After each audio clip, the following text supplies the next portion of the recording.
Bonjour tout le monde, j'ai l'occasion de vous saluer. J'espère que vous avez passé une belle soirée, bien dormi et j'espère que vous êtes prête pour une journée d'échange. On va favoriser les échanges encore plus aujourd'hui. Ce matin, en fait aujourd'hui, on va avoir une séance sur l'innovation, les pratiques innovantes. On poursuit dans ça. Il y aura une plénière à laquelle vous allez être appelés à participer activement. Ce midi, on va avoir une remise de prix. En début d'après-midi, on va avoir une synthèse de ce qu'on a entendu durant le sommet. Et il va y avoir une conférence de clôture de Laurent Duvernay-Tardif. Donc, une journée bien remplie.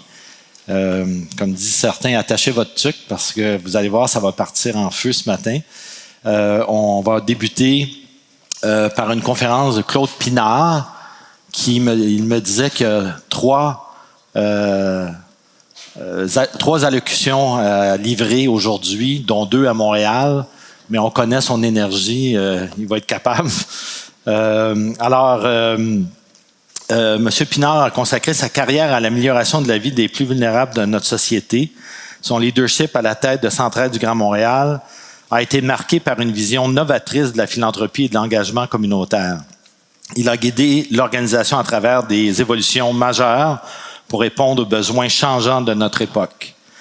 Au cours de cette conférence, M. Pinard partagera ses réflexions sur les tendances actuelles et futures de la philanthropie, en mettant l'accent sur les nouvelles formes d'engagement, les approches innovantes et les occasions à venir. Sa présentation promet d'offrir des aperçus précieux sur la manière dont la philanthropie peut contribuer à faire une différence significative dans nos communautés et sur les approches pour développer une culture d'innovation dans les organisations. Claude Pinard.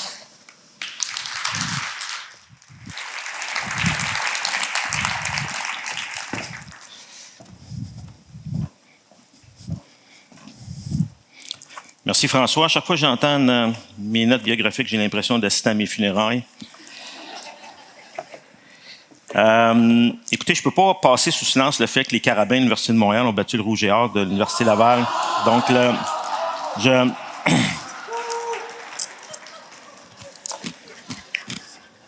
savez, à Montréal, on est très fiers de notre équipe de football. Oui, Anne-Marie, je le sais. Et on est surtout content d'avoir battu un excellent programme comme celui de l'Université Laval qui domine le football canadien universitaire depuis 20 ans. Donc, on est super contents. Puis on espère que les fans de Laval, on en doute énormément, vont nous appuyer dans le reste des playoffs. Donc, Claude Bernard, tu diras ça à ton recteur. 2-3 personnes à saluer avant de commencer. Certains collègues de Centraide, ma collègue Isabelle, que vous avez entendu tantôt à 8 heures. Allô Isabelle. Martin Saint-Pierre, qui est là du Saguenay.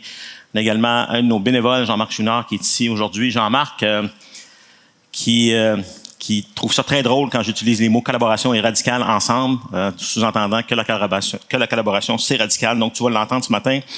Et aussi une femme très importante qui est la créatrice, je dirais, du Centraide moderne tel qu'on le connaît, Madame Michèle Thibodeau-Deguire, qui est ici.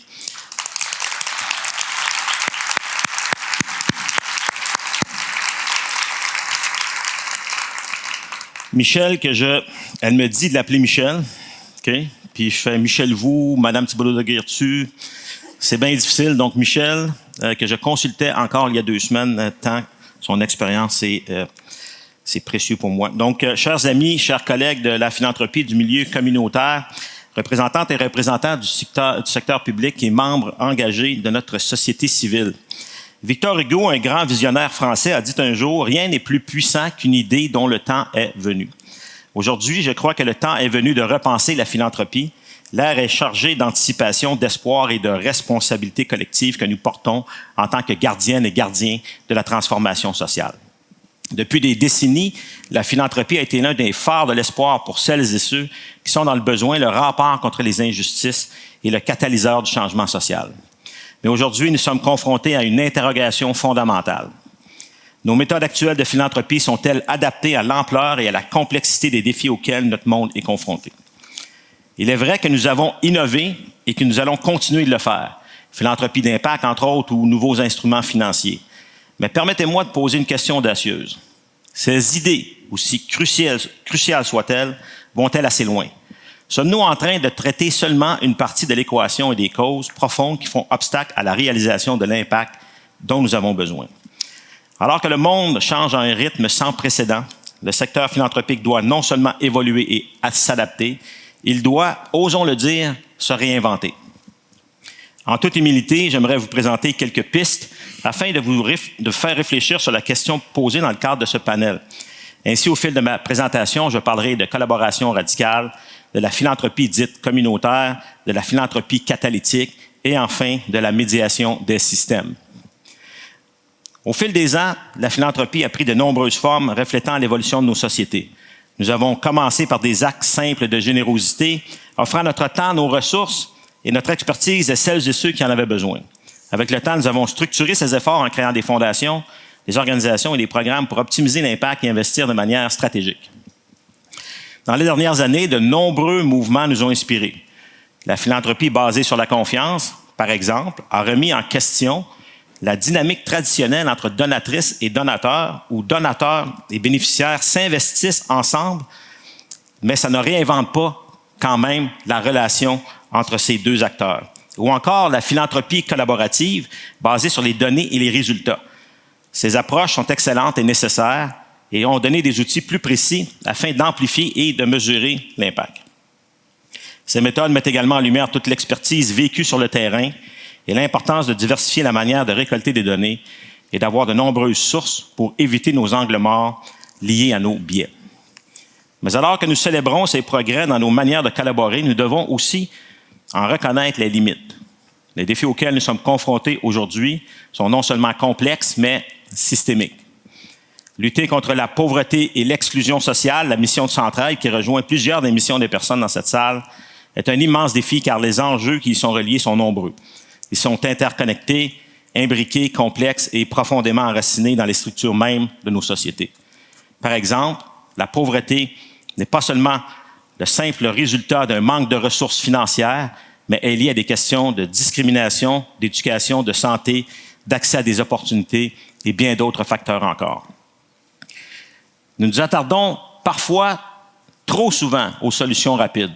Nous voulons que les choses changent vite, que l'impact soit visible tout de suite, que notre don rayonne et soit rentable. Quoique fort pertinent et essentiel pour résoudre des situations de crise, il est tout de même plus facile en philanthropie de poser des gestes concrets, très concrets, comme contribuer à servir 5000 repas, par exemple, que de parler et de contribuer à des transformations sociales profondes, qui s'étendent sur le long terme et n'apportent parfois des résultats qu'après de multiples essais et erreurs. Les efforts sont plus faciles à démontrer quand ils sont concrets, mais on s'attaque alors seulement aux effets de la pauvreté et de l'exclusion sociale plutôt que de s'attaquer à leur cause. Il est important de soutenir l'essentiel, de faire ces gestes concrets. C'est même un des champs d'action de l'organisme que je dirige. Mais il devient aussi essentiel de débattre ensemble, d'apporter des changements à plus long terme, d'avoir une vision qui porte loin. Dans notre quête pour un monde meilleur, nous sommes souvent confrontés à la question, sommes-nous vraiment en train de faire une différence? Et bien que nos efforts soient louables, la réponse demeure complexe et surtout insatisfaisante. Pour répondre à cette question, il faut aller au-delà des approches traditionnelles et envisager une transformation de nos façons de travailler. Permettez-moi de répéter cette dernière idée. Nous devons envisager une transformation de nos façons de travailler. C'est d'une importance capitale parce que je crois que la collaboration telle que nous l'avons connue ou conçue jusqu'à maintenant ne suffit plus. Il faut maintenant parler de collaboration radicale. Le modèle a fait naître de beaux projets et continue de porter ses fruits. Par exemple, la mise en place de l'initiative montréalaise de soutien au développement local et ses tables de quartier, ou encore le projet Impact Collectif qui rassemble sous une même gouvernance des partenaires philanthropiques, institutionnels et communautaires aux parcours différents, mais dont les aspirations et l'engagement sont partagés par et pour leur collectivité. Je pense toutefois qu'avant de viser la collaboration et de trouver des solutions aux enjeux, il faut plutôt s'attarder à développer une vision commune des problèmes eux-mêmes. Et il est nécessaire que les parties prenantes s'engagent encore davantage pour réellement comprendre la complexité des enjeux systémiques. C'est un rôle que la philanthropie, dans son ensemble, doit comprendre et intégrer afin d'adopter une posture qui lui permet de travailler à l'échelle des systèmes. Nous devons donc revoir notre modèle de collaboration à la base et le pousser plus loin, beaucoup plus loin. Ce ne sera pas un voyage facile, le chemin s'annonce parsemé d'embûches, mais nous devons avoir le courage de nous y engager. Nous devons envisager également une nouvelle approche de la philanthropie que l'on pourrait appeler la philanthropie communautaire ou, telle que nommée par certains chercheurs à Montréal, philanthropie de transformation sociale, ou encore le fameux par, pour et avec. Cette philanthropie communautaire fait référence à un esprit de communauté où toutes et tous ont une voix et surtout les moyens pour exercer leur plein potentiel. Cet esprit semble d'ailleurs se manifester de plus en plus, comme si nous étions déjà prêts à véritablement travailler ensemble, comme si la pandémie avait éveillé un sentiment de communauté. Cette approche collective va au-delà de la philanthropie, de la traditionnelle question des territoires ou des champs d'intervention respectifs. Elle renvoie à une communauté élargie au sein de laquelle les aspirations menant des objectifs communs, dont l'atteinte sera évaluée ensemble. Ces conversations permettent un dialogue franc, parfois dissonant, où les enjeux de pouvoir sont atténués par la mise en commun des expériences. Chaque actrice et acteur se met au service du bien commun. Si une fondation ou un organisme ne peut détenir seul la solution, c'est que nous devons fixer des objectifs communs. Il ne s'agit pas ici de laisser notre personnalité à la porte, mais bien de considérer que ces objectifs sont plus grands que nous et que nos organisations. S'il peut paraître complexe de réunir des personnes qui proviennent de diverses instances avec leurs propres ambitions, je vous garantis que cela a pour effet de favoriser le contrat social. Sans contrat social, le sentiment d'exclusion se confirme, grandit et rend le vivre ensemble bien plus difficile. Cette volonté de se fixer des cibles communes doit donc supplanter les intérêts personnels ou corporatistes afin de se centrer sur l'essentiel, la possibilité d'atteindre nos objectifs. Et pour être réellement mobilisants, ces objectifs doivent être mesurables. Il est également primordial de mettre en place un processus d'évaluation et de reddition de comptes qui convient à tous et à toutes. Il ne faut pas craindre de s'engager dans des conversations avec des parties prenantes qui diffèrent de nos interlocutrices et interlocuteurs habituels. Cela nous amène à revoir nos manières de faire et à nous poser des questions difficiles. Ces échanges peuvent aussi mener à de nouvelles méthodes pour évaluer notre travail. C'est un peu le principe des return on collision. Donc, vous êtes au bureau le matin, vous rencontrez des collègues ou encore en réunion avec des gens d'autres organismes, d'autres partenaires institutionnels, et vous avez l'opportunité d'échanger sur des idées nouvelles. Quand vous retournez à votre job, généralement, vous êtes revitalisé par ces idées. C'est le genre de conversation qui nous pousse à changer, à accepter le point de vue de l'autre, même s'il est diamétralement opposé au nôtre. Il faut accepter de discuter d'inégalité sociale dans une perspective de justice sociale afin de mettre en place la solidarité nécessaire menant à de véritables changements. Si ces discussions sont parfois inconfortables, il est plus que temps de les mener avec intention. J'aimerais vous proposer une nouvelle approche que je me permets de nommer la philanthropie catalytique, et qui se base notamment sur l'approche communautaire et sur la collaboration radicale. La philanthropie catalytique ne se contente pas de panser les plaies ou d'apporter des solutions temporaires. Elle va plus loin, cherchant à instaurer des changements fondamentaux dans la manière dont les systèmes fonctionnent. Si vous imaginez une forêt, si un arbre tombe malade, nous pourrions traiter l'arbre de façon individuelle, mais si nous découvrons que la maladie est due à une contamination de l'eau qui nourrit toute la forêt, le traitement du seul arbre ne suffira pas. La philanthropie catalytique nous pousse à chercher la source de contamination, à comprendre l'ensemble du système et à agir en conséquence. Elle nous encourage à adopter une vision holistique, à collaborer avec des partenaires de différents secteurs et à prendre des risques. Et oui, je viens de dire le mot risque. En philanthropie, c'est un mot qui est on est un peu gêné parfois de prendre des risques. Mais je vous dis, le changement, surtout celui qui est profond et durable, nécessite souvent de sortir de notre zone de confort, d'expérimenter de nouvelles approches et de faire face à l'échec avant de trouver la voie du succès. Je dis souvent que ce n'est pas parce que vous avez réussi en affaires que vous allez nécessairement réussir en philanthropie. Il faut imaginer que les personnes que nous tentons d'aider font partie de notre équipe. Il faut intégrer leur expérience, leurs idées nouvelles. La réponse ici se trouve peut-être dans la gouvernance, mais ceci est un sujet pour une autre journée. La beauté de la philanthropie catalytique réside dans sa capacité à créer un impact qui résonne à travers les générations. Elle ne se contente pas de donner du poisson, ni même d'enseigner à pêcher. Elle cherche à comprendre pourquoi le poisson se fait rare et comment assurer un avenir où toutes et tous peuvent bénéficier de l'abondance de la mer. Au lieu de simplement répondre aux besoins immédiats ou de soutenir des solutions au court terme, la philanthropie catalytique crée des changements durables et en s'attaquant aux causes profondes et systémiques des enjeux. Elle encourage une collaboration transsectorielle, transdisciplinaire, transgénérationnelle, transculturelle, une prise de risque calculée et une vision à long terme. Pour véritablement soutenir le développement de la philanthropie catalytique de manière conséquente, il faut un changement profond de mentalité, de stratégie, d'opération et de posture. La philanthropie catalytique s'appuie sur différents piliers, dont ces 5 compétences et 5 moyens qui m'apparaissent essentiels. Les compétences. La pensée systémique, capacité de comprendre et d'analyser des systèmes complexes, de reconnaître les interconnexions et d'identifier les leviers de changement. L'adaptabilité. Face à des systèmes en constante évolution, les fondations doivent être flexibles et capables de réajuster leur stratégie en fonction des besoins changeants. La communication stratégique. Capacité de transmettre des messages complexes à divers publics et d'engager des dialogues constructifs. Une vision à long terme. Capacité de se concentrer sur des impacts durables plutôt que sur des solutions à court terme. Il faut une pensée en 2 temps. Être réactif aux besoins immédiats, comme on parlait tantôt, tout en étant capable de prendre de la hauteur et de planifier des solutions durables. Maintenant, un leadership transformateur, inspiré et mobilisé autour d'une vision systémique commune, tout en favorisant l'autonomie et la capacité des partenaires, des organisations et des communautés. Les moyens, 5 moyens. Décision décentralisée. Transférer certains pouvoirs décisionnels directement aux communautés. Laissez-les décider comment les fonds sont utilisés, quels projets sont lancés et quels leaders soutenir. Évaluation et analyse des données. Capacité de recueillir, d'analyser et d'interpréter des données pour mesurer l'impact systémique de nos actions et informer les décisions futures, anticiper et suivre certains changements sociaux sur un territoire précis, incluant parfois même des faibles signaux du storytelling ou des changements de récit dans les quartiers. Financement pérenne.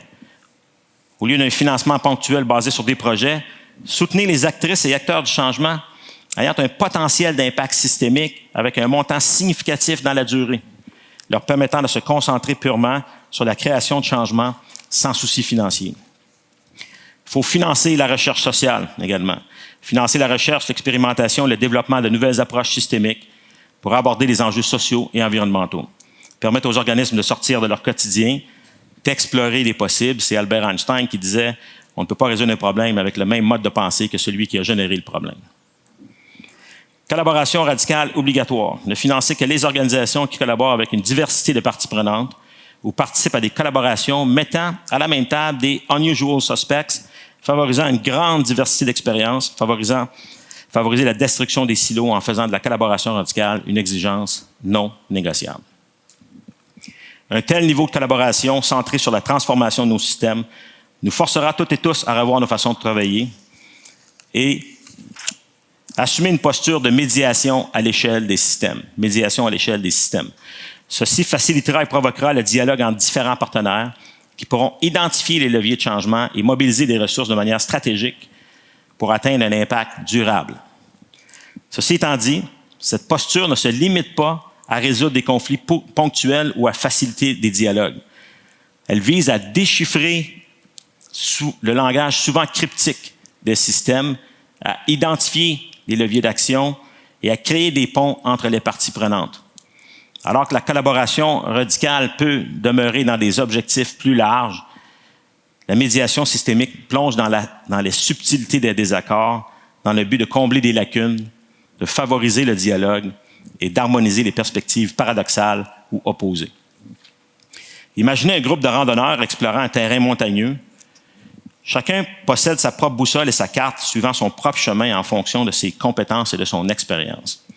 Par moments, ils peuvent se trouver à un carrefour difficile, incertain de la direction à prendre. La médiation systémique est comme un point de vue surélevé, un rocher ou une colline que les randonneurs peuvent gravir momentanément. De là-haut, ils obtiennent une meilleure vue d'ensemble, ce qui leur permet de discuter et de décider du meilleur chemin à suivre. Ce n'est pas une route tracée, ni une solution prédéfinie, mais une perspective clarifiée pour aider à la décision. Dans notre monde interconnecté, où les enjeux sociaux et environnementaux sont enchevêtrés, les actions dans un domaine peuvent avoir des répercussions imprévues dans un autre. La médiation systémique est là pour nous aider à anticiper ces effets dominos, à comprendre les interdépendances et à agir de manière éclairée. Mais ce rôle ne se limite pas à l'analyse et à la compréhension. Il s'agit également d'insuffler une dose d'empathie dans nos interventions et dans notre écoute, d'inclure les voix marginalisées, qu'elles soient au sein des organismes ou des communautés, et de s'assurer que chaque action prise contribue au bien collectif. Plusieurs d'entre nous agissons déjà comme médiateurs de système, de manière informelle et en coulisses dans le cadre de notre travail. Ce rôle doit aujourd'hui devenir formel et légitime. Nous devons renforcer nos compétences en ce sens, définir un code d'éthique en médiation systémique, développer des outils plus formels de médiation pour maximiser l'impact systémique de nos initiatives et l'atteinte de nos objectifs.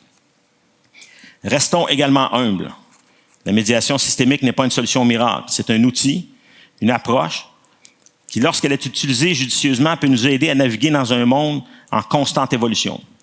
Elle nous rappelle que notre rôle en tant que philanthrope n'est pas seulement de donner, mais de faciliter, de connecter, de co-créer et d'arrêter de décider pour les personnes que nous tentons d'aider. Aujourd'hui, j'ai partagé mes réflexions sur le pouvoir de la collaboration radicale et de la philanthropie catalytique, ainsi que sur la nécessité de la médiation des systèmes. Comme je l'ai mentionné, unir nos forces, ouvrir nos cœurs et rechercher constamment des solutions communes sont les piliers sur lesquels repose un avenir meilleur. Dans le grand livre de l'histoire, les chapitres les plus importants n'ont pas été écrits par des individus isolés, mais par des collectifs déterminés à transcender les frontières qui les divisaient. La collaboration n'est pas seulement un choix, c'est une nécessité. C'est en travaillant ensemble, en partageant nos ressources et en embrassant la diversité que nous pourrons véritablement relever les défis qui se présentent à nous. Toutefois, j'aimerais me sentir plus rassuré. Sur le plan de la transition socio-écologique, par exemple, quand je vois la concentration de la capacité d'action au sein des grands joueurs étatiques corporatifs et les résultats actuels, je me demande si, à la base, nous n'arrivons pas à prendre soin de notre monde, comment pourrons-nous prendre soin de notre planète? Surtout que nous savons que les populations les plus vulnérables seront les plus touchées par les changements climatiques. Il faut reconnaître qu'il y a une limite à l'accroissement des inégalités et de la division et que la philanthropie ne peut et ne doit pas se substituer au gouvernement. Personnellement, je veux vivre dans une société inclusive où chaque être humain peut exercer son plein potentiel, où les barrières systémiques n'existent plus. Je veux vivre dans une société où les personnes vulnérables ont trouvé parmi les actrices et acteurs de la philanthropie des partenaires catalytiques engagés dans la création d'une société plus juste, égalitaire et équitable. Ensemble, nous avons la responsabilité et l'opportunité de redéfinir la philanthropie. C'est un appel à l'action, mais un défi. Surtout une invitation à vous toutes et tous qui êtes ici aujourd'hui, une invitation à collaborer, à innover. C'est également un appel à constater que la complexité des enjeux sociaux auxquels nous faisons face est plus grande que nos organisations, est plus grande que nous. La philanthropie catalytique permet de susciter des changements positifs d'une manière stratégique et transformatrice. Elle représente une lueur d'espoir dans notre monde souvent assombri par l'adversité. Chacun d'entre nous, animé par un profond sentiment de responsabilité envers nos communautés, a le pouvoir de catalyser le bien, de faire germer les graines du progrès et d'inspirer les autres à suivre son exemple. Je vous invite donc à réfléchir à la manière dont vous pouvez intégrer la philanthropie catalytique dans votre travail. Comment pouvez-vous définir un facilitateur, une médiatrice, un facilitateur, une médiatrice, un catalyseur de changement? Je doute bien qu'en ce moment, plusieurs d'entre vous me regardez en disant que vous collaborez déjà. Mais voici quelques pistes pour vous mettre en question. Sur combien de collaborations agissez-vous actuellement? Avez-vous laissé une partie de votre pouvoir au bénéfice des gens qui vous entourent ou que vous tentez d'aider? Par exemple, faites-vous participer des groupes ou communautés à vos décisions budgétaires? Combien d'appels à projets avez-vous lancés cette année? Combien d'appels à projets demandaient d'avoir plus d'un organisme ou plus d'un partenaire institutionnel? Combien en avez-vous lancé cette année? La collaboration est parfois frustrante. Je dirais même qu'elle l'est tout le temps. Par contre, pour reprendre l'image des randonneurs de tout à l'heure, lorsque l'on réussit à s'élever au-dessus de nos propres intérêts afin de mettre nos talents au service du plus grand groupe, non seulement contribuons-nous à une société meilleure, mais en plus, nous en ressortons grandis et ragaillardis. La médiation des systèmes représente aussi le ciment de notre tissu social.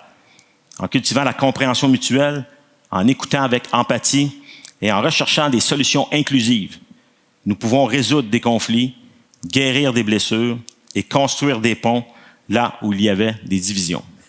C'est un voyage qui exige du courage, de la persévérance et une foi inébranlable dans notre capacité collective à forger un avenir de paix et de prospérité. Alors, mes chers amis, soyons les architectes de cette ère de collaboration et d'harmonie. Engageons-nous à être les catalyseurs d'un changement positif. Engageons-nous à être les médiatrices et les médiateurs qui construisent des ponts entre les différences. Ensemble, nous pouvons surmonter les obstacles et écrire une histoire qui résonnera à travers les générations. Le futur de la philanthropie nous appelle à adopter des rôles plus complexes, mais aussi plus enrichissants. Je suis convaincu que nous sommes prêts à relever ce défi. Merci.